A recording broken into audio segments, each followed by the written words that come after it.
Yo, what is good, wrestling fans all over the world? It is your boy, Bainbridge Omega, Gun Hill Bane, Andrew Simon in the building.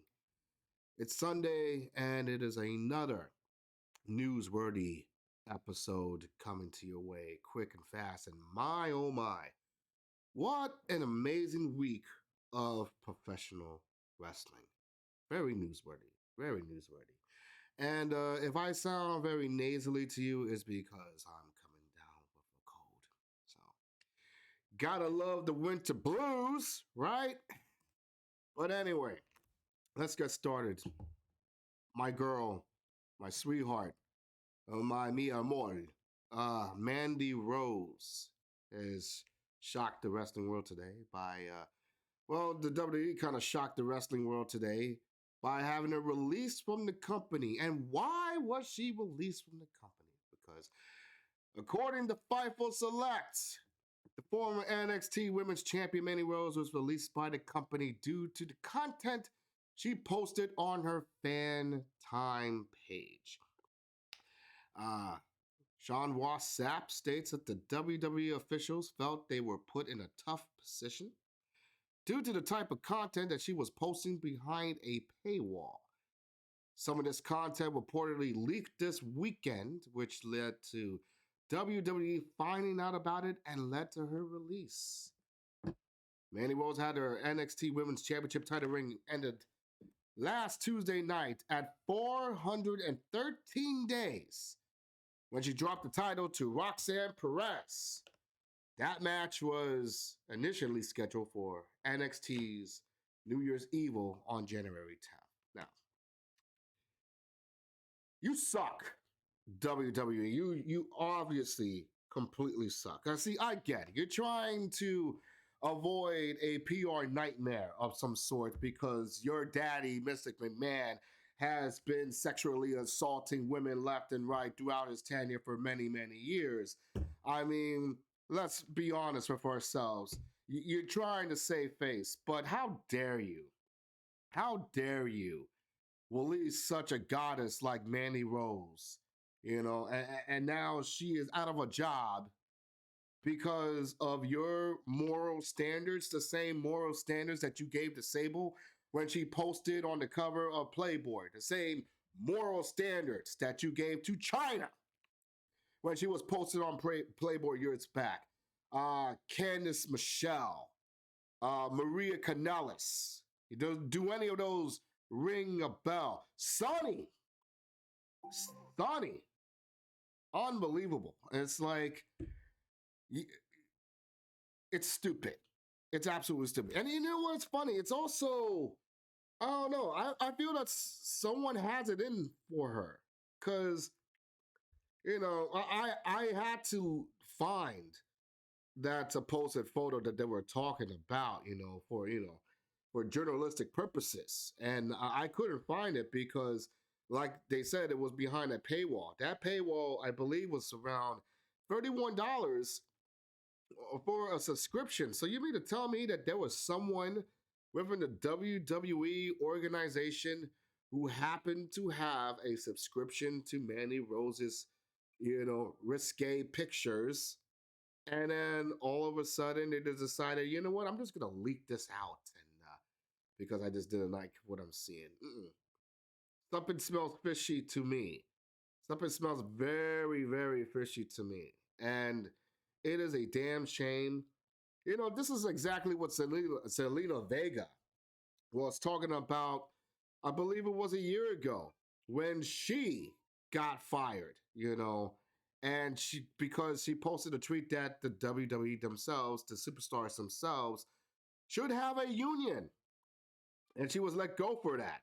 She should have a complete union, and because of that, this would have worked in this type of situation. Now, of course, Selena Vega herself is a sellout, so it is what it is. I mean, listen, she is kind of like a sellout in a way. I mean, I love Selena Vega, but you don't go on fighting against the system only for months later to go back to the very system that you're fighting against. That's the definition of a sellout. All right. I'm not trying to hate on her or anything like that. I'm just calling it out as I see it.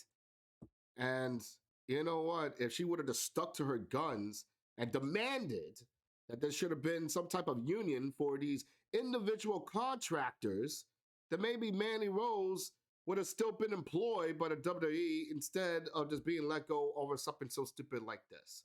I mean, it's ridiculous. They can't have third parties. They can't have anything. You're in the WWE. You're within their rules, and you don't like it, then you're gone. I would say go to AEW, Mandy Rose, but I feel that Tony Khan's wallet for the time being is going to be used for someone else in particular. And who is that person? Sasha Banks. Sasha Banks, also known as Mercedes Bernardo, her actual name. It appears that she wanted out of her contract back in the summer, and she got that by the WWE, according to Fightful Select's Sean Ross Sapp again.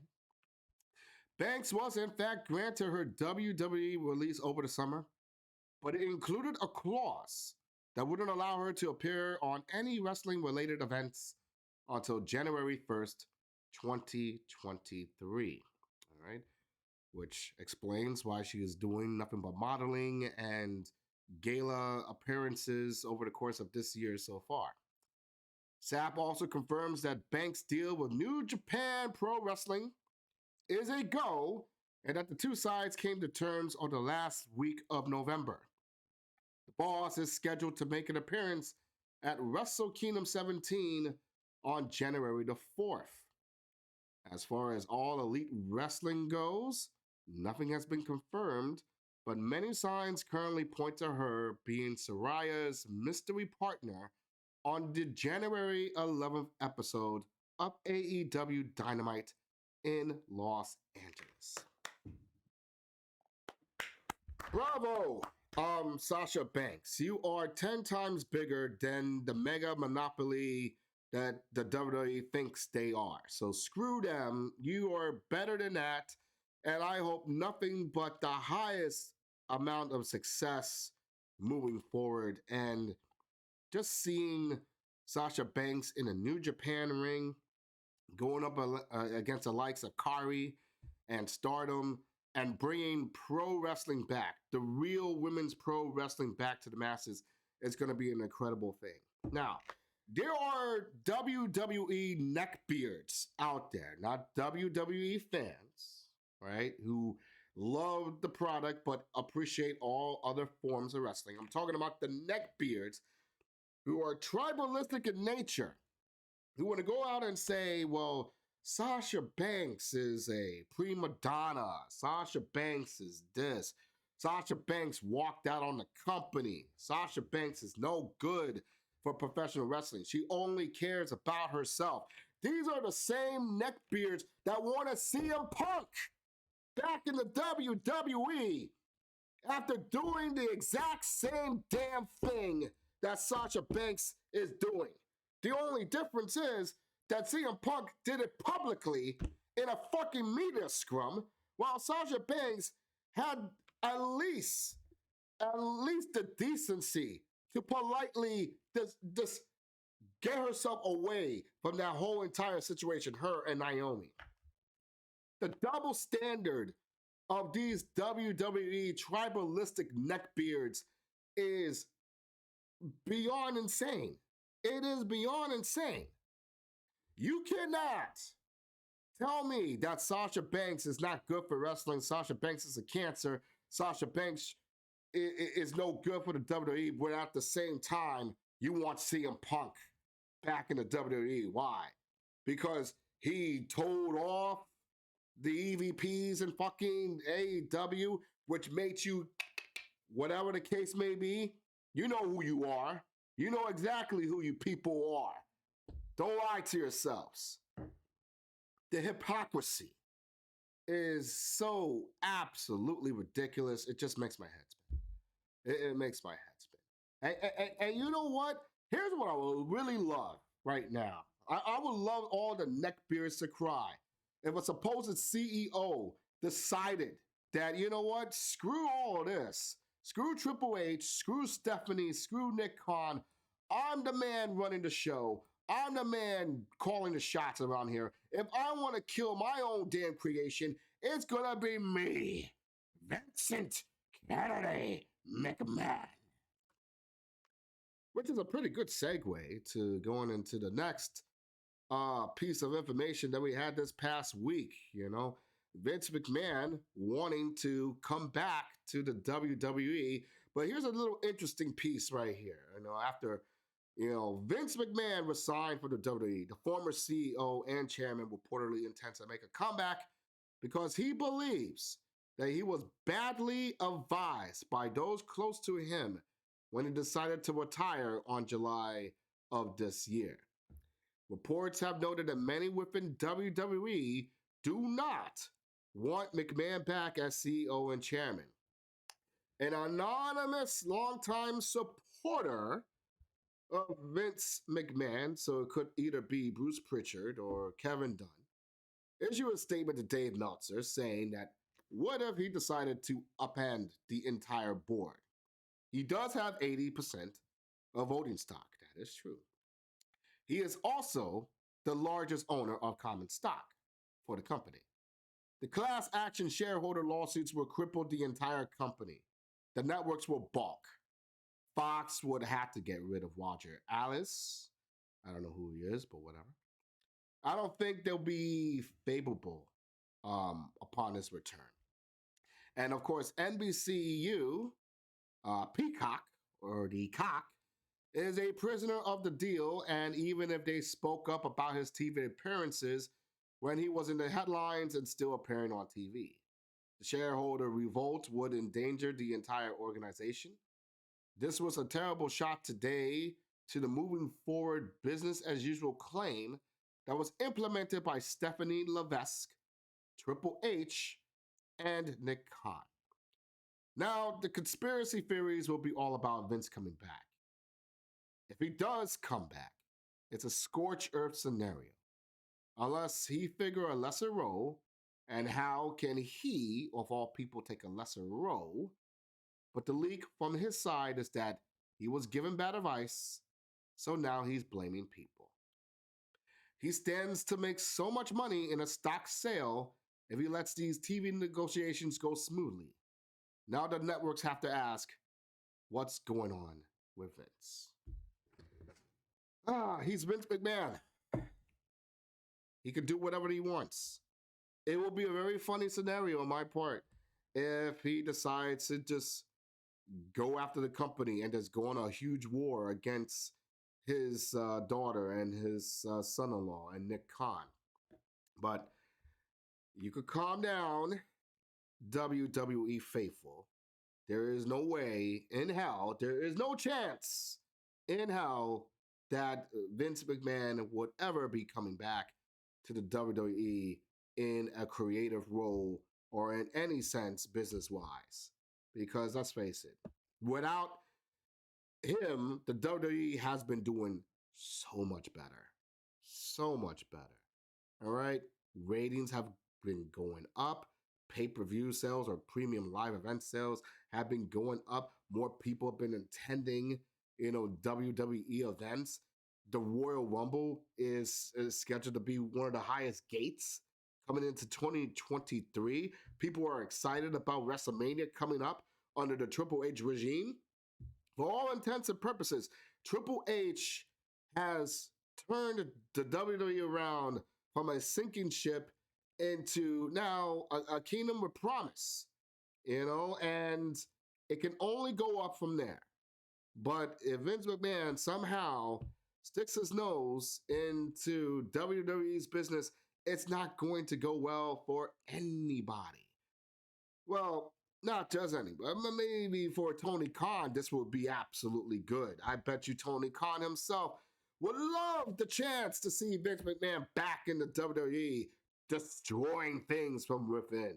So, let's see what happens. Keep your fingers crossed. And then we come to the finale of it all. We're coming to the end of 2022, which has been a great time for wrestling. And I know at some point I may talk about the best matches I liked for the year, but we will have to move forward. And the only way we move forward is through Wrestle Kingdom. Yes, Wrestle Kingdom once again back in the Tokyo Dome, January the 4th, 2023. 3 a.m. start time for all of us here in the United States. I'm going to be doing a live stream of Wrestle Kingdom 17. So it could either be on Twitch or on YouTube. I don't know yet. So I will give you the details as we get closer to Wrestle Kingdom.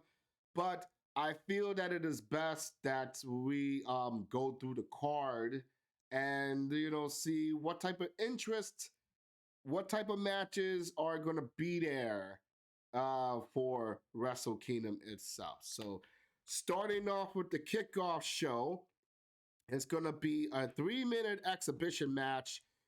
Ryohei Awa versus Boltin Oleg. I do not know who any of these people are. They're going to be brand new to New Japan, and I guess they're going to be showcasing their skills to the world on the biggest stage of them all. I wish those two best of luck. Hopefully, I see something out of both of them that's going to spark my interest into wanting to see them a lot more come 2023. The next match of the pre-show is the infamous and famous New Japan Rambo, which is New Japan's version of the Royal Rumble, which is 30 men, I believe it's 30 men, going into the ring itself, one after another, and the winner of the New Japan Rambo will get a shot at the KOPW trophy. That I think that's what's going to happen. Yeah, I think something like this. It says random time entries, playing supplies on January 4th at the tournament 4-way on January the 5th to decide who will hold the first KOPW trophy of the year, which will take place on New Year's Dash. That will be the day right after Wrestle Kingdom. And then the final match of the pre-show card. Yuji Nagata, Satoshi Kojima, and Togi Makame versus Tatsumi Fujinami, Minoru Suzuki, and Tiger Mask. I mean, anything involving Minoru Suzuki is going to be a fun, awesome match. And that will be part of the Antonio Inoki Memorial match because Wrestle Kingdom 17 is going to weigh heavily on the 50th anniversary of New Japan Pro Wrestling and the passing of Antonio Inoki. So this is going to be a big match for all of them involved in Japan. Which leads to the main card of the show. And the main card of the show is going to start with the first match of the evening for the IWGP Tag Team Championships, the Junior Tag Team Championships, the team of Lio Rush and Yo. They are the 2022 New Japan Junior Tag League champions. They are the Junior Tag League champions, and they're going to go up against the team of TJP and Francisco Akira of what is it? Oh my God, I forgot the name of their faction already. United Empire. Is that what it is? United Empire? That is what it is, right? The United Empire. We're going to say United Empire. If I'm wrong, then, I'll always, delete that, but whatever. That's going to be a fun match. I expect a lot of high flying, a lot of speed. Lio Rush and Yo, I honestly believe that they will take it. They will be the new IWGP Junior Tag Team Champions. And that's going to be fun right there. The second match for the IWGP Women's Championship, Tam Nakano versus Kari. And this will be the match in which we'll probably see Sasha Banks make an appearance at some point, either during the match or after the match. I'm going to give the win over to Kari. Uh, she is going to be the face of the New Japan Women's Championship for a good while. And let's be honest with ourselves. Kari versus Sasha Banks, that is a money-making event right there. That will make me want to buy a Stardom pay-per-view just to see those two ladies go at it in the future. So fingers crossed that we see the boss show up at during that match in the Wrestle Kingdom. For the IWGP Tag Team Championships, the team of Yoshihashi and Hiroki Goto, they are the 2022 Tag League champions. They are going up against Dax Hardwood and Cash Wheeler, FTR. So now we got AEW being represented in New Japan. They're gonna lose the titles. I'm gonna call it right now. It will be really funny if FTR leaves New Japan with those titles still around their waist. But I do not think that the president of New Japan or anyone else involved is going to allow, a couple of gaijins from another company to be holding their prestigious title for so long. No, it's going to go around the waist of Yoshihashi and Hiroki Goto. We're just going to be sad in a way. It seems like the time is slowly faded away for FTR's involvement in AEW, and probably going to be going on to other ventures around. But we shall see. I do expect that this is going to be a great fight. This is going to be the first time, first time in the Tokyo Dome, and this is going to be huge.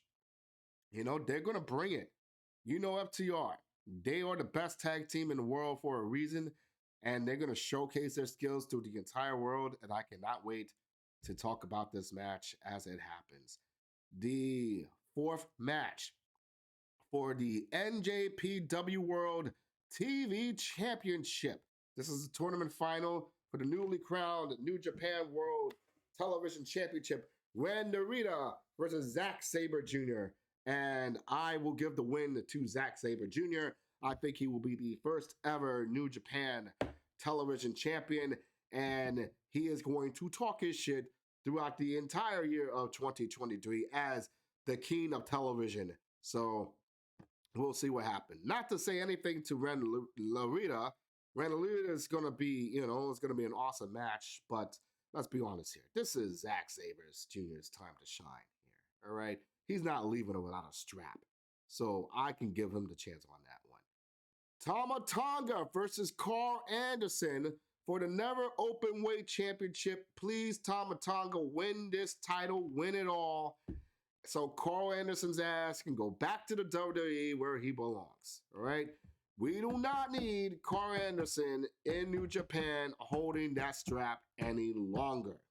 Period. All right? You signed your name with the devil, you stay with the devil's lair. You do not bounce back and forth from New Japan. That's it.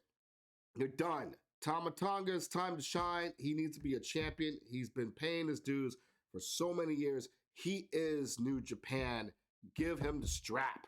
I can't wait to see that match. All right. Fujimoto's last match in New Japan. Fujimoto, and I could be wrong here, that is the Great Muta. The Great Muta's time is now done, soon to be done. And he wants to do it on the grandest scale of them all, as he will team up with Hiroshi Tanahashi and Shota Umino, the shooter man himself, to go against Los Ingobernables de Japón, Tetsuya Naito, Sanada, and Bushi. It's going to be a great match. No doubt about it. There's going to be a lot of history involved. It's probably going to be emotional to a lot of the fans in Japan. So it's going to be great. I enjoy it. And then we're going into Championship Road here. Real Championship Road. Starting out with the IWGP Junior Heavyweight Championship in a fatal four-way match. Harumu Takahashi, El Desperado, and Master Wato Mahal taking on the was it the IWGP Junior Heavyweight Champion Taji Ishimori. It is going to be a banger of a match. Those four men are going to bring it. I really don't know who's is going to win. I have my heart set on Hiromu. I like Takahashi, but El Desperado could win. I mean, Ishimori could win. I guess the last man out there is Master Wato. I just don't see Master Wato as a junior champion, which means to me that he'll probably get the strap come January the 4th. All right. And then the match that a lot of us really truly wanted to see. Anyone who's here in the United States around, they wanted to see this match. Will Ospreay, Kenny Omega, the IWGP US Heavyweight Championship. Listen, I don't care what any of you say. I don't care what any of you people think about Kenny Omega. A lot of you Jim Cornette fans can jump on a log somewhere. You coat of Cornette pong bags or whatever the hell else I want to call you. Kenny Omega is the best wrestler in the world. Will Ospreay says that he's the best wrestler in the world. This fight is going to determine who out of the two is the best in the world. And more importantly, we're going to get the cleaner back. We're going to get the guy who revolutionized New Japan, the man who revolutionized the Tokyo Dome. All right? The best bout machine, Mr. Seven Stars himself, Kenny Omega, going back home, going back to the place that he calls his home. Then we're going to Will Ospreay for the championship. This is going to be one of the best matches on the card. It is going to be fun. It's going to be exciting. And I guarantee you, without a shadow of a doubt, that Jim Cornette is going to shit on this entire match from the bell ringing to the very end because he just completely hates Kenny Omega and hates everything that he does, and he is petty as hell. Screw the old man from Kentucky. You do not know a damn thing about modern pro wrestling. That's why I am here, to shut you down. It will be a tall order, but here I am. Anyway, I digress. This is going to be a great match. I'm excited for it. But it all leads to the main event. Kazuchika Okada versus Jay White for the IWGP World Heavyweight Championship. Now, I don't know what New Japan is going to be thinking about, right?